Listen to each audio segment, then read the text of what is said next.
Hello there, ladies and gentlemen who want to think and shrink. And the important part here is thinking. And so we're your brain trainers teaching you how to think differently by finding those resources from your past and your childhood that are keeping you stuck and driving you to do the things you don't want to do, or to prevent you from doing the things you do want to do. Right, Rita? Yes. Thinking. Yeah. What kind of thinking do we have? What kind of attitude do we have towards the thinking that we have about food, right? We were just talking about that. It was awesome because I realized like people have a bad attitude about healthy food. But if you thought of your body as a car, you wouldn't put sludge in the gas tank and then get mad at your car for not working. It doesn't make any Right. sense. Ooh, say that again. That was a great metaphor. You wouldn't put sludge in your car, swamp water, and then expect it to run well. You would know that that's not possible. And so let's think about what's possible for our body, because it is so resilient. It can put up with a lot of things. But if we were using it as our mechanism for adventure, for fun, for living our full life, and fueling it, wouldn't we love healthy food? Because we know, wow, this is fueling my dream. Yeah. So thinking that, right? So you see a food, you see something nutritious, or so how would you change your bad attitude about that food that it's like highly nutritional for your body? What can you do? Okay, so they have a bad attitude about a healthy food. Yeah. Like I don't want to eat healthy. It's not good. It has no flavor. Right. So you think it tastes bad. So my thoughts initially go straight for, what do you think about those people that eat healthy food?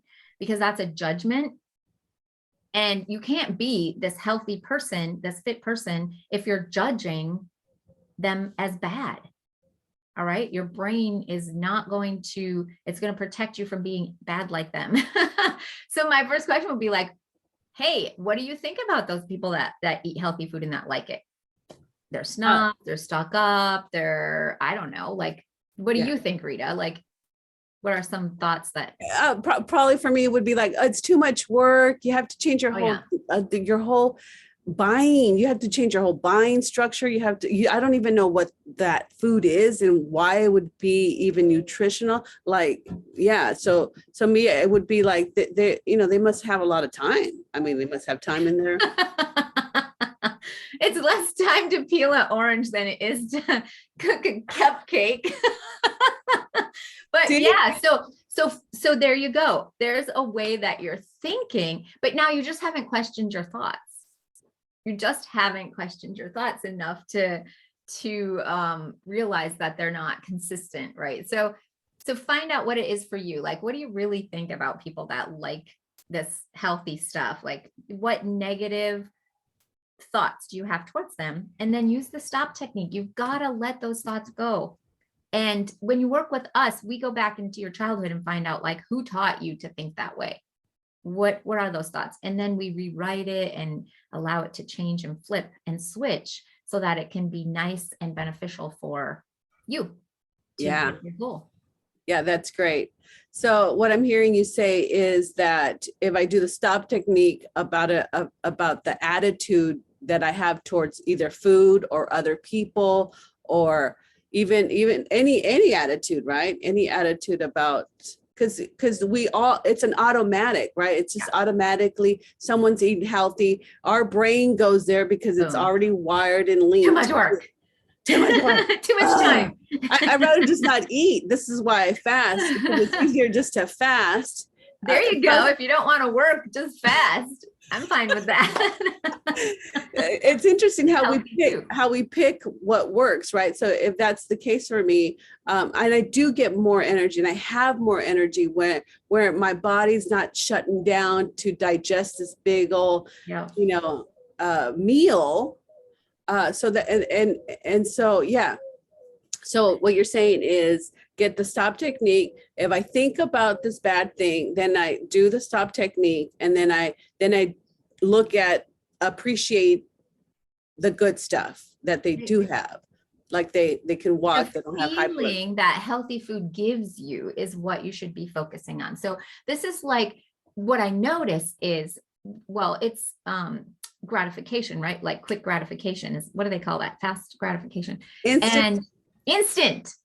You want instant gratification, and you forgot about the long-term effects of what it feels like in an hour or 2 hours when, you know, Right. you're so lethargic and tired, and then you're like, I have no energy for doing, and you don't even want to be a fun person anymore because you put the sludge in. It doesn't work that way. With the sludge in.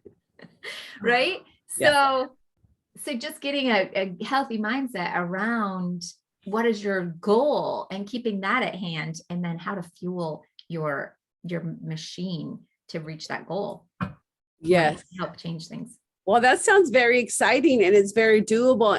And you know, like I love when you say work with your brain, because this is you working with your brain.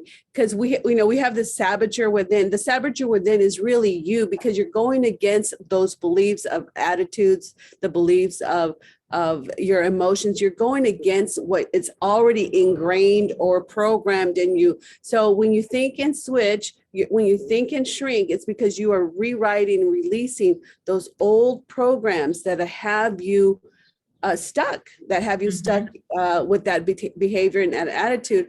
And also, I think we use those against ourselves, right? We use those attitudes against ourselves, like it's very overwhelming. It's just forget about it. It's just nothing's going to work for me. But we know that this concept will work for you. We know that if you interrupt what's going on in your brain by doing that stop technique that is free and it's down there, you just print it out, that you can get the shifts and changes. Yeah. Right. And you have to interrupt it. Like, you get to be responsible for that part of your own thinking, right? Oh, I love chocolate. Interrupt it.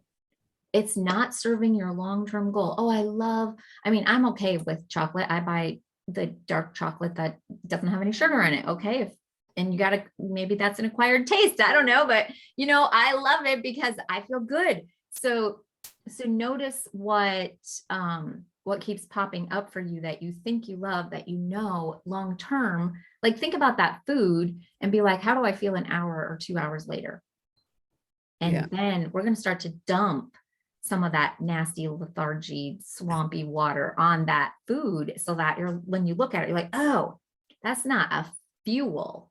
Yeah, I kind of feel like that towards alcohol, right? So I drink, I like to drink, but I'm like, is it going to be worth it? Do I have to get up the next day? Like, I have to plan it because you're tearing up your body when you drink, smoke, eat out of, the can, the box. So that's a great practice, Tammy, to be able to go like, okay, how do I feel? I'm going to eat this, and how am I going to feel? And, because what happens is in 2 hours, you're hungry again, because you're not giving your body the right fuel system, the right fuel. Yeah. Exactly.